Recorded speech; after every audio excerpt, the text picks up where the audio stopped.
네, 이번 시간은 응급실에 호흡 곤란을 호소하는 COPD 환자가 급성 악화 형태로 방문할 수가 있겠죠. 흔히 보실 텐데, 자, 산소 치료를 할 겁니다. 우리가 네이절, 프로롱, 캐뉼라, 벤츄리 마스크 다 써볼 수가 있겠죠. 그런데 이때 고농도의 산소를 급격하게 주면 오히려 환자를 더 위험에 빠뜨릴 수가 있다라고 하는 걸 좀 설명드리고자 합니다.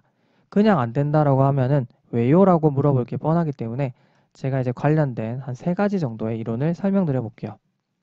자, 이거랑 또 관련이 되어 있는 게 O2 치료를 하게 되면은 오히려 과탄산 혈증을 유발할 수 있다라고 하는 내용이랑도 관련이 있고요. CO2 날코시스 이것도 많이 들어보셨을 거예요. 요거랑 다 관련이 되어 있는 내용입니다. 네, 첫 번째는 저환기를 유발할 수 있다라고 하는 건데요. 환기가 잘 안 되니까 CO2가 쌓일 수 있겠죠. CO2는 기본적으로 산증을 유발할 수가 있고요. 결국 호흡성 산증을 악화시킬 수가 있는 겁니다. 자, 우리 몸은요, 산소가 많이 부족해지면은 또 이 산소를 감지하는 요 대동맥이나 또 여기서 뻗어나오는 목동맥에 이 카로티드 바디라고 하는 곳이 있거든요. 자, 이쪽에는 요 산소 농도를 감지할 수 있는 말초, 화학 수용기가 존재합니다. 자, 그럼 이걸 감지하면은 어디로 신호를 갖다 주느냐? 요 연수에 있는 호흡 중추한테 일러 받쳐줘요. 지금 큰일 났습니다. 어떡할 겁니까? 그러면 열심히 이제 환기를 시켜야 되겠죠. 환기에 대한 노력이 증가하게 됩니다. 그럼 이 신호를요, 이 우리 호흡을 담당하는 뭐 보통 이제 횡격막을 컨트롤하는 그러니까 프레닉 널브나 또 아니면 인터코스탈 머슬 있죠. 이걸 또 컨트롤할 수 있는 요 신경을 통해서 그러니까 어떻게든 환기를 막 시키려고 하는 거죠. 그럼 결국 이제 호흡이 많이 유발이 되면서 O2를 공급받고 또 CO2는 배출을 하면서 이거를 최대한 보상하려고 하는 겁니다. 자, 그런데요. 갑자기 이렇게 이제 만성적으로 저산소 상태에서 이렇게 이제 적응이 된 사람한테 갑자기 고농도의 산소가 들어오게 된다. 그러면 이 환기 노력이 사라지게 됩니다. 떨어지게 되는 거죠. 일단 우리 산소는 공급을 직접적으로 했으니까 이 O2는 어느 정도 이제 회복이 되겠지만 CO2가 배출이 안 되면서 CO2가 쌓이기 시작하는 거죠. 그러면서 호흡성 산증이 악화가 될 수 있다라고 하는 거죠. 자, 초기에는요, 이 이론이 이제 거의 대부분을 설명해 준다라고 생각을 했었는데 그게 아니었죠. 자, 일단 COPD 환자한테 초기에 이제 고농도 치료를 한번 해봤어요. 산소 치료를 해봤는데 이건 이제 시간축, X축은 시간이에요. 그 다음에 여기는 우리 이 폐포 쪽에 환기를 나타내는 Y축이고요. 여기는 이제 CO2라고 해볼게요. 자, 일단 우리가 초기에는 이 CO2가 그러니까 고농도의 산소 치료를 해주면서 CO2가 일단 증가하긴 했어요. 증가하고 그 다음에 또 이 폐포 쪽에 환기가 떨어졌죠. 제가 말씀드린 대로죠.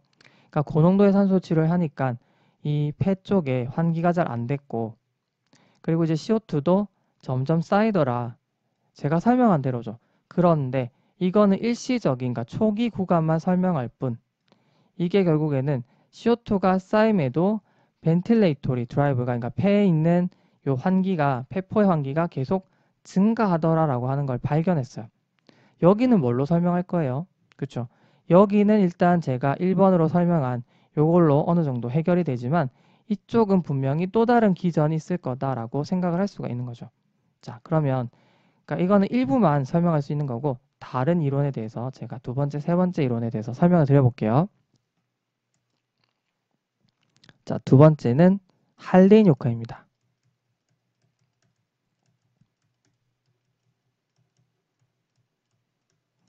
요거는 이제 비교적 간단해요.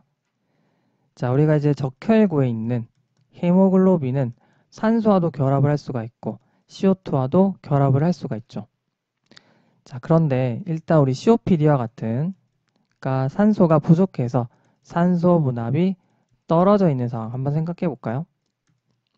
자, 이런 상황은요. 조직이 산소를 쓰고 싶어도 산소가 지금 부족해요. 그러면 이 헤모글로빈이 욕심을 내서 O2를 안고 있는 게 맞을까요? 아니겠죠. 해리를 시켜서 나눠줘야 됩니다. 조직한테. 다르게 말하면 산소와 헤모글로빈의 결합력은 떨어져 있는 게 맞고요. 상대적으로 CO2와의 결합력이 증가되어 있다라고 할 수 있습니다. 자, 그 다음에 산소 분압이 높아지면은, 그러니까 산소가 충분해지잖아요. 그러면 이제 헤모글로빈은 산소를 끌어안고 있어도 돼요. 다르게 말하면 산소와의 결합력은 증가되고 오히려 CO2와의 결합력은 떨어지게 됩니다. 자, 이거를 간단하게 좀 표현해 볼게요. 자, 이게 이제 적혈구고 헤모글로빈이 있는데 이렇게 산소 분압이 떨어져 있는, 그러니까 만성적인 COPD 환자에서는요. 이게 이제 보통 CO2랑 결합을 하고 있겠죠. 산소가 부족합니다.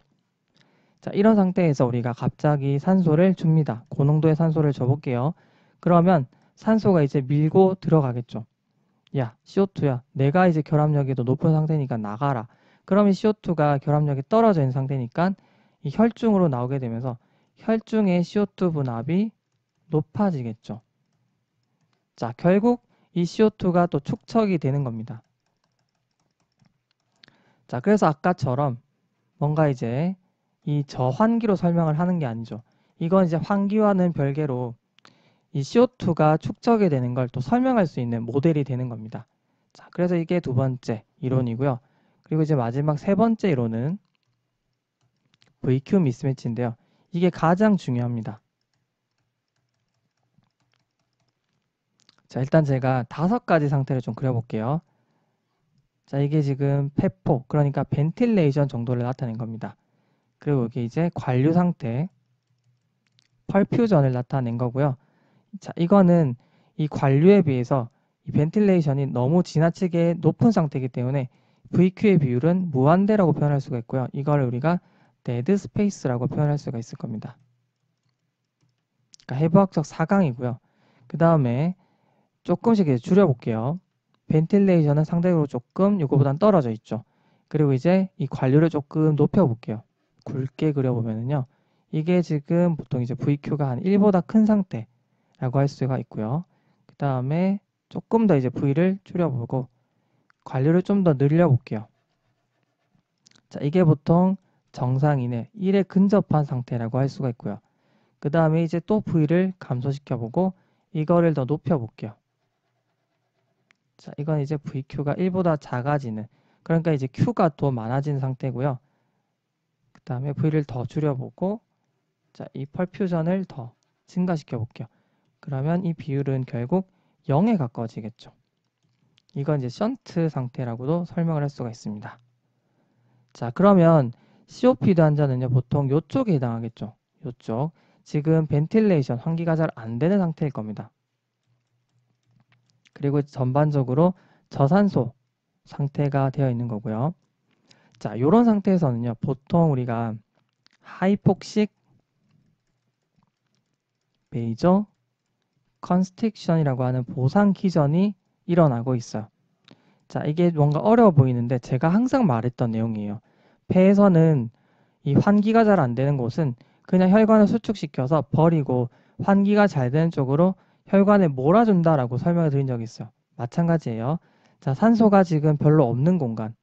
그러니까 이쪽이겠죠. 벤틸레이션 지금 잘 안 되는 곳에서는, 그러니까 V가 떨어졌으니까 이걸 어떻게든 일쪽으로 균형을 맞추기 위해서 이 펄퓨전도 떨어뜨립니다. 그럼 이제 관류를 떨어뜨리려면 혈관을 수축시켜주면 되겠죠. 그래서 이쪽으로 가려고 노력을 하고 있습니다. 이게 바로 하이폭식 베이저 컨스트릭션이라고 하는 거죠. 자, 이런 상태로 이제 보상을 하고 있는데, 자, 갑자기 산소를 고농도로 줬다라고 해볼게요. 그럼 이제 제가 대표적으로 2가지로 나눠서 설명드릴 텐데, 자, 일단 환기가 잘 안 되고 있는 폐 부분이랑, 그리고 이제 환기가 잘 되고 있는 정상 폐 부분으로 나눠서 봅시다. 그러니까 이렇게 COPD는 이질적인 폐 부분으로 구성이 되어 있습니다. 자, 일단은 환기가 잘 안 되는 폐 부분, 요거를 다시 생각해 볼까요? 이렇게 이제 하이폭식 베이저 컨스트릭션을 통해서 어떻게든 보상을 하고 있었던 녀석한테 갑자기 이제 산소를 주게 되면은 V가 이제 높아졌다라고 생각을 하는 거죠. 그러면 이 상태에서 오히려 이제 Q를 더 높이려고 합니다. 관료를 더 높이려고 하는 거죠. 그럼 오히려 이게 이제 증가되는 꼴이기 때문에 이쪽으로 가게 되는 꼴이죠. 뭔가 안 좋아 보이죠. 거기다가 자 이렇게 이제 P를 이만큼 땡겨왔죠. 어디선가. 그러면 어디서는 이만큼의 P를 뺏긴 거잖아요. 그게 바로 이 정상, 그러니까 환기가 잘 되는 폐 부분에서 P를 빼앗아 왔다라고 생각해 보세요. 그럼 이제 원래 이런 정상적인 상태였는데 P를 빼앗겨 버리면 이렇게 되는 거죠. 자, 벤틸레이션에 비해서 이 펄퓨전이 더 떨어지게 되면서 오히려 그러니까 불균형이 더 유발이 되는 겁니다. 그러면서 또 CO2가 축적이 되고 문제가 발생할 수 있다라고 하는 이론이 되는 것이죠. 네, 그러면 이제 제가 마지막으로 정리를 좀 해볼게요. COPD처럼 만성적으로 저산소회증에 노출이 된 경우는 나름의 보상 기전을 통해서 적응을 하고 있다라고 생각을 하시면 되는데 갑자기 많은 양의 산소가 들어오게 되면은 요게 깨지고 또 일단은 산소를 공급하니까 요 산소 분압은 높여줄 수가 있겠죠. 그래서 이제 산소화를 회복시켜 줄 수는 있겠지만 이와 동반해서 CO2가 축적이 될 수 있다라고요. 그래서 호흡성 산증이 악화될 수 있는 게 문제라고 제가 세 가지 이론에 근거해서 설명드렸습니다. 가장 중요한 거는 VQ 미스매치 이론이고요. 특히나 이 환기가 잘 되는 폐 부분과 환기가 잘 안 되는 폐 부분이 이질적으로 섞여 있는 질환 상태에서 좀 더 설명이 잘 되는 거고요. 반대로 이 신경이나 근육 쪽 자체에 아예 문제가 생겨서 환기가 전반적으로 잘 안 되는 상태에서는 설명이 좀 안 됩니다. 이것도 참고적으로 알고 계시면 되고요. 자, 그 다음 두 번째는 할린 효과였죠. 그리고 세 번째가 드라이빙 포스가 떨어져서, 그러니까 저항기 때문에 CO2가 축적이 된다라고 하는 이론이었죠. 이 세 가지는 각각의 생리학에서 다 중요한 내용이기 때문에 공부를 꼼꼼하게 해주시면 좋겠습니다. 자, 어쨌든 우리가 이제 이 산소화 회복과 그리고 이제 이 호흡성 산증이 악화되지 않게 만들어주는 게 굉장히 중요하죠. 이 두 가지를 동시에 다 노려야 됩니다.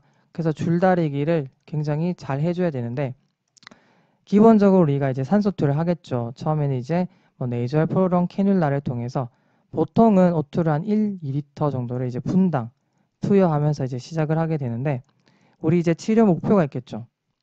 보통 이제 이 혈중의 산소 분압은 60ml Hg 이상으로 맞춰주고요. 그 다음에 SpO2는 88에서 이제 92% 정도를 유지해주면 됩니다. 그러니까 100%로 목표를 하고 있는 게 아니죠. 이 정도로 유지해도 충분하다라고 하는 겁니다. 왜냐하면 지나치게 많은 산소를 줘서 이걸 막 100%로 만들면 오히려 악화시킬 수가 있기 때문이죠. 그래서 이 정도로 유지하는 것도 다 이제 근거가 있었다라고 하는 겁니다. 이거를 지금 제가 설명해 주려고 이렇게 길게 설명을 한 겁니다. 자, 그럼 우리가 이 줄다리기를 해야 되겠죠. 일단 산소화를 회복시키는 것도 중요한데 안타깝게도 이거를 무작정 주게 되면은 이런 이제 부작용이 생길 수가 있는 겁니다. 그럼 우리가 일단은 산소를 투여하죠. 그런데 이 환자가 이제 어떻게 반응하는지를 봐야 돼요. 이 O2와 CO2 간에 이 사람마다 이제 반응하는 정도는 다르다라고 생각을 해야 돼요. 그래서 이제 개별화시켜서 접근해야 된다라고 생각을 할 수가 있는데 자, 일단 산소를 투여했는데 오히려 환자분이 호흡 빈도가 떨어지고 그러니까 환자분이 기면 상태로 가고 있다라고 한다면 혹시나 이 CO2가 쌓이면서 문제가 발생하고 있는 건 아닐까를 의심을 해봐야 되는 거고요. 그래서 우선적으로 이 산소 투여 농도를 낮춰줄 수 있습니다. 그러면서 이제 혹시나 이게 또 문제가 되고 있는 건 아닌지 ABG에 있죠. 동맥혈 체열을 통해서 주기적으로 팔로우를 해줘야 돼요. 그래서 혹시나 CO2가 쌓이고 있는 건 아닌가, 산증이 악화되고 있는 건 아닌지를 계속 모니터링을 하면서 그러니까 이 환자분의 정확한 상태를 파악하면서 줄다리기를 해볼 수밖에 없잖아요. 그래서 굉장히 이 면밀한 관찰, 환자분이 어떻게 되고 있는지 그리고 이런 체열을 통해서 주기적으로 봐줘야 되고요. 결국 이 산소화 회복을 해주면서 동시에 이 CO2 축적에 의한 호흡성 산증 악화를 피할 수가 없다라고 한다면 단순한 이 산소 치료에서 벗어나서 우리가 이제 추가적으로 뭐 바이팹이나 뭐 CPAP 같은 거 아니면 결국 기계 환기까지도 갈 수밖에 없는 거죠. 자, 이런 식의 흐름으로 생각해 주시면 되겠습니다. 자, 조금 이론도 그렇고 이런 내용도 조금 어려울 수가 있는데요. 그래도 좀 노력해서 이해해 보려고 한다면 그렇게 또 많이 어렵지는 않을 거예요. 자, 잘 정리해 주시고요. 자, 오늘은 여기까지 설명을 드리고 마무리하겠습니다.